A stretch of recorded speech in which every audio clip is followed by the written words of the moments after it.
السلام علیکم 3 کلاس۔ کل ہم نے نظم کاشتکاری کی پڑھائی کی مشکل الفاظ کے معنی لکھے اور سوال نمبر 1 سوالات کے جوابات حل کیے۔ کاشتکاری کو زراعت یا کھیتی باڑی بھی کہتے ہیں اور یہ کسی بھی ملک کی معیشت میں ریڑھ کی ہڈی کی حیثیت رکھتی ہے۔ پاکستان ایک زرعی ملک ہے اور اس کی 70% آبادی زراعت کے پیشے سے منسلک ہے۔ کھیتوں میں کام کرنے والے کو کسان کہتے ہیں اور کسان اپنا کام وقت پر اور پوری دلجمعی کے ساتھ کرتا ہے اور اس کا پھل لہلہاتی فصل اور طرح طرح کے اناج کی صورت میں ملتا ہے۔ اس نظم میں مولانا اسماعیل میرٹھی کہتے ہیں کہ کسان وقت پر بیج بوتا ہے، وقت پر پانی دیتا ہے اور اپنا کام ایمانداری اور محنت سے کرتا ہے، پھر اللہ پر بھروسہ کرتا ہے کہ اس کی فصل اچھی ہو۔ صحت مند رہنے کے لیے سبزیاں اور پھل بہت ضروری ہیں۔ پھل، پھول، پتے وغیرہ سب اللہ ہی کی قدرت کی نشانیاں ہیں۔ جس طرح بیل دن رات کسان کے ساتھ محنت کرتا رہتا ہے، اسی طرح ہمیں بھی عقل مندی کا ثبوت دیتے ہوئے محنت کرنی چاہیے۔ آئیے نظم کاشتکاری کے بقیہ مشقی سوالات حل کرتے ہیں۔ سوال نمبر 2 مصرعے مکمل کیجیے۔ نمبر 1 کٹ چکا جب کسان اپنا کام، پھر خدا سے امیدواری ہے۔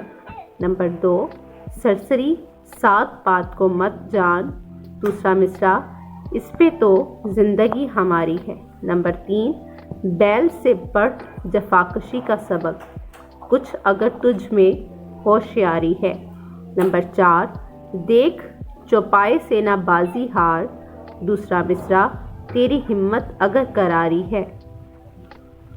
سوال نمبر 3 کسان اور دیجیے کے 6 ہم قافیہ و ہم وزن الفاظ لکھیں جیسے اس نظم میں امیدواری، جاری، ساری، کاری، بھاری اور کراری ہم قافیہ و ہم وزن الفاظ آئے ہیں۔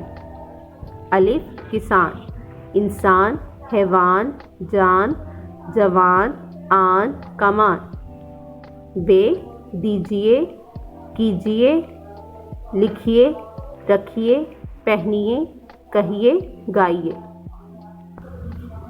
سوال نمبر 4 مندرجہ ذیل الفاظ کے معنی لکھیں۔ الفاظ معنی: اگیتی فصلوں کو وقت سے پہلے بونا، جفاکشی محنت، امیدواری آرزومندی، سرسری معمولی، توکل بھروسہ کرنا، سینچنا کھیتوں کو پانی دینا، چوپائے 4 پاؤں والے مویشی، شرمساری شرمندگی۔ سوال نمبر 5 والدین بچوں کو 10 مشکل الفاظ املا کے طور پر لکھوائیں۔ نمبر 1 ڈال، نمبر 2 امیدواری، نمبر 3 قدرت، نمبر 4 ہوشیاری، نمبر 5 صبر و محنت، نمبر 6 کراری، نمبر 7 چوپائے، نمبر 8 پات، نمبر 9 بازی، نمبر 10 ضائع۔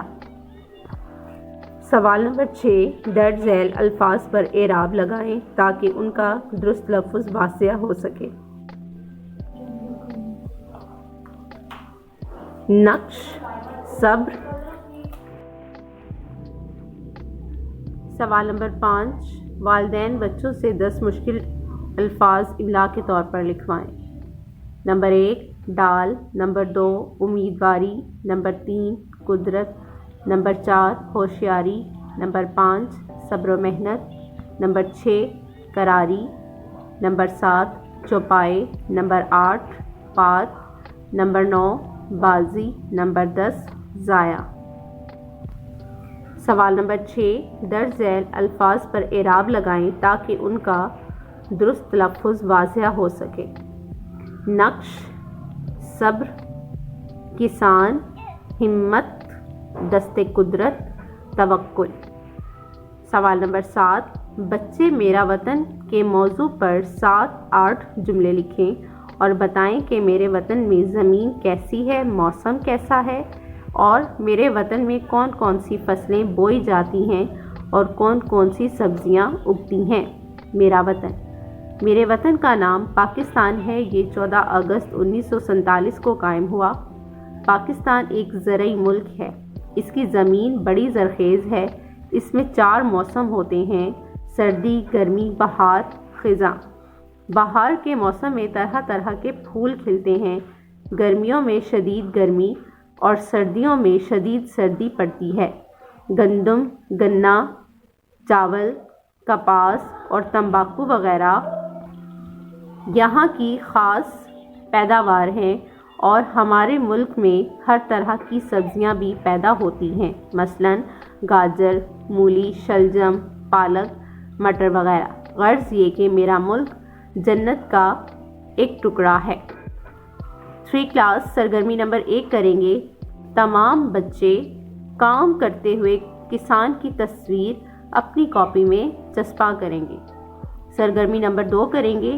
تمام بچے گرمیوں اور سردیوں کی 8 سبزیوں کے نام اپنی کاپی میں لکھیں گے۔ 3 کلاس فصل ربیع اور فصل خریف کیا ہیں؟ فصل خریف وہ فصلیں جو بارشوں کے موسم میں جون سے ستمبر کے مہینے تک بوئی جاتی ہیں، فصل خریف کہلاتی ہیں، مثلاً چاول، پھلیاں، مکئی، کپاس وغیرہ۔ فصل ربیع وہ فصلیں جو سردیوں میں اکتوبر سے مارچ کے مہینے تک بوئی جاتی ہیں، فصل ربیع کہلاتی ہیں، مثلاً گندم، چنا، مٹر، سرسوں وغیرہ۔ نیکسٹ دیکھیں کلاس، پاکستان کی اہم فصلیں گندم، کپاس، گنا اور چاول وغیرہ ہیں۔ گندم سردیوں میں بوئی جاتی ہے اور یہ ہماری روزمرہ زندگی کا ایک اہم حصہ ہے۔ ہم اسے روزانہ ضرور کھاتے ہیں، کبھی روٹی کی صورت میں اور کبھی بریڈ کی صورت میں۔ کپاس گرمیوں میں بوئی جاتی ہے اور اس سے دھاگا حاصل ہوتا ہے جس سے مختلف قسم کے کپڑے بنتے ہیں۔ گنا سردیوں میں بویا جاتا ہے اور اس سے شکر حاصل کرتے ہیں۔